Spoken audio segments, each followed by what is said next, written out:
Wow. This is why I love our church. This is why I love our church.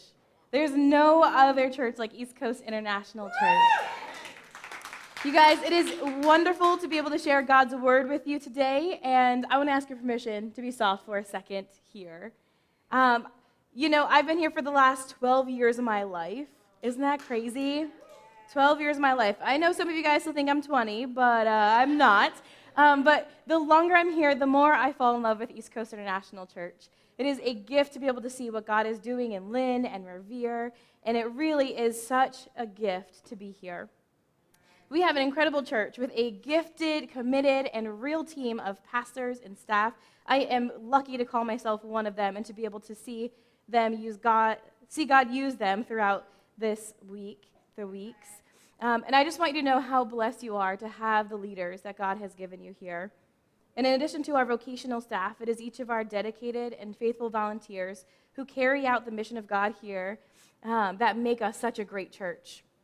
We are so lucky for each of you who call East Coast International Church your home.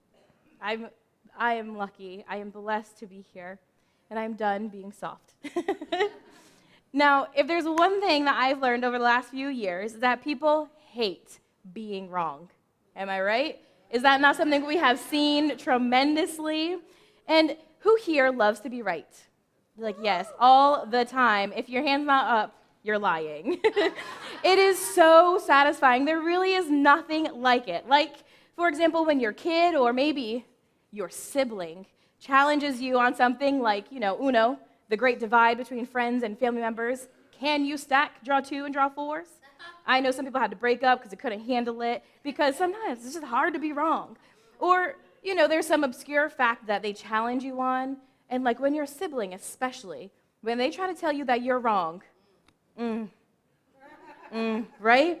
Now, the good thing is you can look it up, or if we're honest, you ask Siri or Alexa or whoever to find out who in fact is right. And there's nothing like when Alexa says she's right? On the other hand, there's nothing quite like the reaction that you're going to get from someone, or you will see in someone who gets corrected by another person. This is the kind of thing that surpasses generations. From the youngest of us to the oldest of us, we hate being called out for being wrong, right?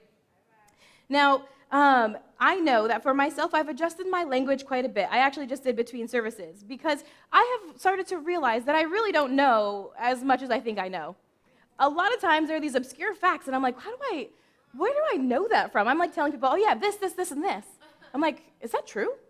Is that from a TikTok? Like, I don't know where I'm getting this information. And so I've adjusted my language quite a bit to say, like, I don't know. I guess all I know is that there's a lot that I really don't know, right? Now, one of my favorite memories of a time I learned to be wrong was back in the day when I was a kids pastor. And All City Kids, let me tell you, I'm going to tell you this story, but before I do, you might doubt my education after you find this out about me, so please, number one, don't judge me. And number two, remember, I'm a pastor for a reason. I'm not an engineer. I got a 17% on my final science exam to graduate high school, but I did it. I made it out. So what I need from you is to make me feel good. Pretend for a second that what I'm going to be wrong on isn't a super widely known fact. Can you do that for me? I'll take you back to this time. Imagine me, fresh out of college, bachelor's degree in hand, high GPA, so intelligent, right? And I'm here, waxing eloquently to the kids, making beautiful, brilliant, engaging, yet easily understood spiritual analogies, such as this one. Stars are rocks that reflect the sun and help them understand the wonders of... Stars are rocks that reflect the sun, and in the same way, we should reflect Jesus and show the world God's love. Some of you guys already caught it. You already figured out where I was wrong. Some of you guys, good. Thank you. If you don't know what's wrong, it makes me feel better. So I'm going in. I'm like, yes, these poor, uneducated children, I'm going to help them understand the wonders of the universe, in addition to the greatness of God's love. They're so welcome. Imagine my surprise when in the middle of my grand analogy, a wee child speaks up and says, Pastor Tanisha, stars aren't rocks. They're gas. How many of you knew that? Who knew that? Put your hands down. You're supposed to pretend. You didn't know. You didn't know. I'm impressed. However, in the moment, I, rather condescendingly so, laughed to myself. Poor boy, I thought. What a travesty. This public school system must be in worse shape than I've heard. So as I started to correct him, more of the children, by my surprise, started to say the same thing. I, like the proud grown-up I was, doubled down. Absolutely not. Stars are not gas. So it's the 21st century. We look it up. And I'm like, I'm about to show these kids, I'm about to school them. Like, they're going to go to school and be like, wow, teacher, like, my pastor, she's so smart. So I'm looking it up. I'm like, hold up. Stars are gas. Turns out I was wrong. Now, this is where you make me feel better. You're supposed to gasp. Stars are gas? What? Crazy. I know. Now, there's nothing like having a today years old moment in front of like 20 kids. There's nothing like it. And that was the day that Ethan Chevalier taught me something that after 16 years of education, somehow I hadn't learned. I was wrong. Say that for me today. I was wrong. Even saying those words, doesn't it just like hurt a little bit? I know, you're like, well, Pastor Tanisha, you thought stars were rocks, doesn't hurt that bad. Like, come on. But even saying I was wrong, it's like a hit to the ego, right? But being wrong isn't always terrible. It might not feel great in the moment, but we benefit as people when we're wrong. Actually, let me correct that. We benefit as people when we admit we are wrong. It is only after admitting we're wrong that we're able to learn what's right. Now, certainly there are a lot of gray things in this world. Life, with all of its complexity, is bound in nuance, and that I know to be true. However, for as much gray as there is, there's also just as much black and white. There is truth in this world. Concrete, objective, quantifiable truth, and that's how we know that sometimes we are wrong. One of the best things we can learn is to be comfortable with being wrong about the right things. In my life, I've learned this lesson the hard way many times. In my life, I used to say I would never date someone with kids. That's going to be terrible. I'm so glad that I was willing to be wrong about that. Growing up, I thought that doing things my way and trying to be a good person and fix all my problems without anyone's help was my only option in life. I'm so glad that I was wrong about that. I thought I was destined to live out a generational cycle of poverty and uncontrollable mental health, and that God was unable to change that or help me. I'm so glad I was willing to be wrong about that. Now I ask you today, are there things in your life that you might need to be willing to be wrong about? If we take that to another level, are there perhaps things about God that you would benefit from being willing to be wrong about? Psalm chapter 34, verse 8 says, "Taste and see that the Lord is good. Oh, the joys of those who take refuge in him." Now, years ago, my friend's cousin was a pastor's kid, and she got grounded because she ate all the communion because Jesus tasted so good. And this isn't quite that type of taste. But truly, if we can learn to experience the goodness of God from God himself, we will see that he is good. So I want to introduce you to the early church in Acts chapter 8. The early church was the group of people who knew Jesus, who were followers of Jesus, that after he died on the cross, came back to life, and went back up to heaven, they were left behind to carry out the mission of sharing God's love and the message of Jesus to the people around them. This is a group of people that rubbed shoulders with Jesus, many of whom met him and heard him or saw him, or at least they knew someone who knew someone. These are real people at a real time. They were devoted to following Jesus and were known as the Way, or followers of the Way. Unfortunately for them, there were real religious people who didn't like them. One guy in particular really didn't like them. His name was Saul, and he was vehemently devoted not to Jesus, but to doing anything he could to eradicate the spread of the Way. In Acts 8, verses 1 through 3, it says this: "Saul was one of the witnesses, and he agreed completely with the killing of Stephen." Now, Stephen was an early church leader, and he was killed for talking about Jesus and trying to tell other people about Jesus. A great wave of persecution began that day, sweeping over the church in Jerusalem, and all the believers, except the apostles, were scattered through the regions of Judea and Samaria. Those are just cities. Some devout men came and buried Stephen with great mourning, but Saul was going everywhere to destroy the church. He went from house to house, dragging out both men and women to throw them into prison. Now, I don't know how passionate you guys get about things, but I've never gotten that passionate, right? He was as opposed to Jesus as a person could be. Pastor Tony Evans referred to him as a religious bounty hunter who was trying to put a stop to this group. And if we are honest, he really should have been. The thing is, what we know about Saul is that he was a part of a group known as the Pharisees. This was a religious group with a strong emphasis on a very strict adherence to the law and enthusiasm for making converts to their way, the Pharisee way, not the Jesus way. The Pharisees actually believed that Jesus was a blasphemer, a liar, someone who lied about God and lied about being God. So in this way, it makes sense that he would be very angry, right? And so in addition to that, he had spent years studying under a man named Gamaliel, who was a very prominent religious leader. His whole life was devoted to God, but the God of the Old Testament, not Jesus. He didn't believe that Jesus was God. He didn't believe Jesus was the Messiah. And so what he did is he went and he tried to stop the spread of Jesus. Now, I did Ancestry DNA a few years ago and found out apparently I'm 1% Jewish. I know, that's not that big of a shock to you guys, right? But I'm 1% Jewish. But he is a whole lot more Jewish.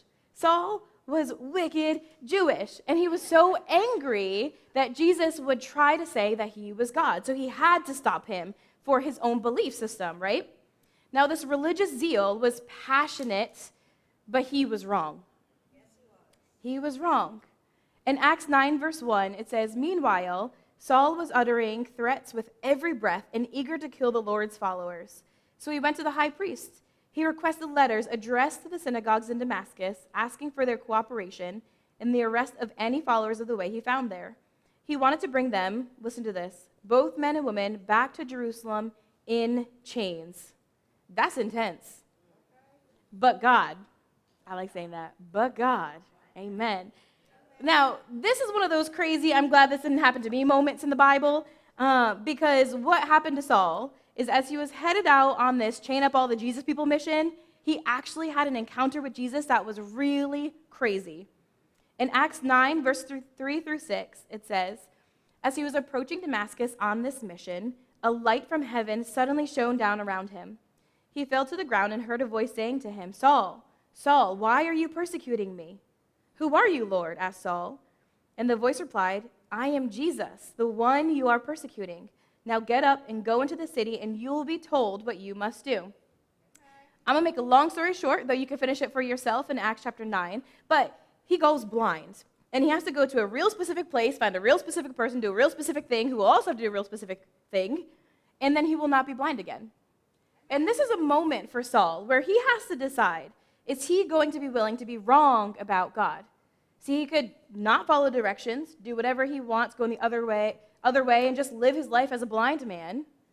Or he could be willing to be wrong about God. I bet you guys can guess what he did. He went, he followed the directions, and all of a sudden, oh my gosh, he's not blind anymore because of Jesus. And it turned out that he was wrong about God. He was really wrong about God. But he knew the law, but he was spiritual, but he was religious, but he was a spiritual apprentice and studied under the greatest rabbinic leader, but he was wrong. His preconceived notions of who he thought God was clouded his ability to see the truth about who God is. I'm going to say that again because that's good. His preconceived notions about who he thought God was clouded his ability to see the truth about who God is. Those of you who know me or have talked to me in the last couple months, I bet you've been waiting this whole time to say, will Pastor Tanisha bring up her glasses? First of all, yes, I will. It's my whole personality now. Second of all, I wasn't trying to make this fit, but it works really well. So track with me. Last year on our honeymoon, my husband and I were driving in Florida, and I'm like loving my life, got this little bougie little whip, right? And listen, you can ask him. It was a crazy ride. I was, in Florida, all the highways pretty much are 70 miles an hour, and I didn't know at the time that I had some seeing issues, and so I'm missing turns. We have to turn around all the time. I'm pulling U-E's where you're not supposed to pull U-E's at 70 miles an hour. It was crazy, right? This poor guy. And I was a little embarrassed, but I figured, hey, he's stuck with me. We're going to be on the same car insurance soon, so eventually, at least he's not going to be surprised. Turns out, it wasn't my bad driving. It turns out I literally couldn't see. And it was very vindicating for me because we went back in March with our kids, and I was a much safer experience for him in the passenger seat. Are you picking up what I'm putting down? Some of us need to put on some spiritual glasses. Some of us are walking around with our spiritual eyesight so clouded as to who God really is. You're like me, blind, going around driving like a wild woman, 80 miles an hour in a place you never drove before, trying to read signs that are way too far away.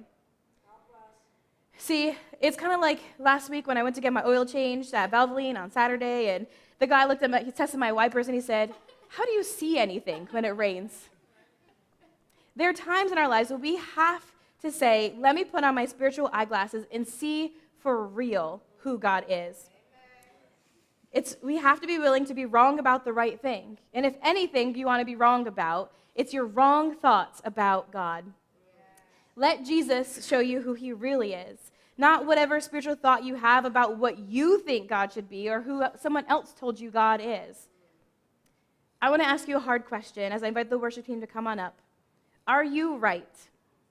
Is it possible that you might be wrong about God? Is it possible that there are some things you may believe about God that just simply aren't true? I have found as I walk with Jesus that I often am confronted with the idea that my preconceived notions of who God is doesn't always align with the truth of who he is. And in those moments when I'm wrong about God, I am so glad that I am wrong about the right things. I want to share with you a few moments in my life, some lessons I've learned over the years when I've learned to be wrong about God. So I was wrong about this. I thought that God was out to get me. I thought every time something good was going on in my life and around the corner something bad comes, I thought that was God. You see these little memes, people have said these things before, like God only gives his greatest battles to his toughest soldier. That's who I thought God was. If there are too many blessings in my life, a curse is coming. He's ready to test me. Here comes Jesus, coming around the corner, right? First of all, that's just life.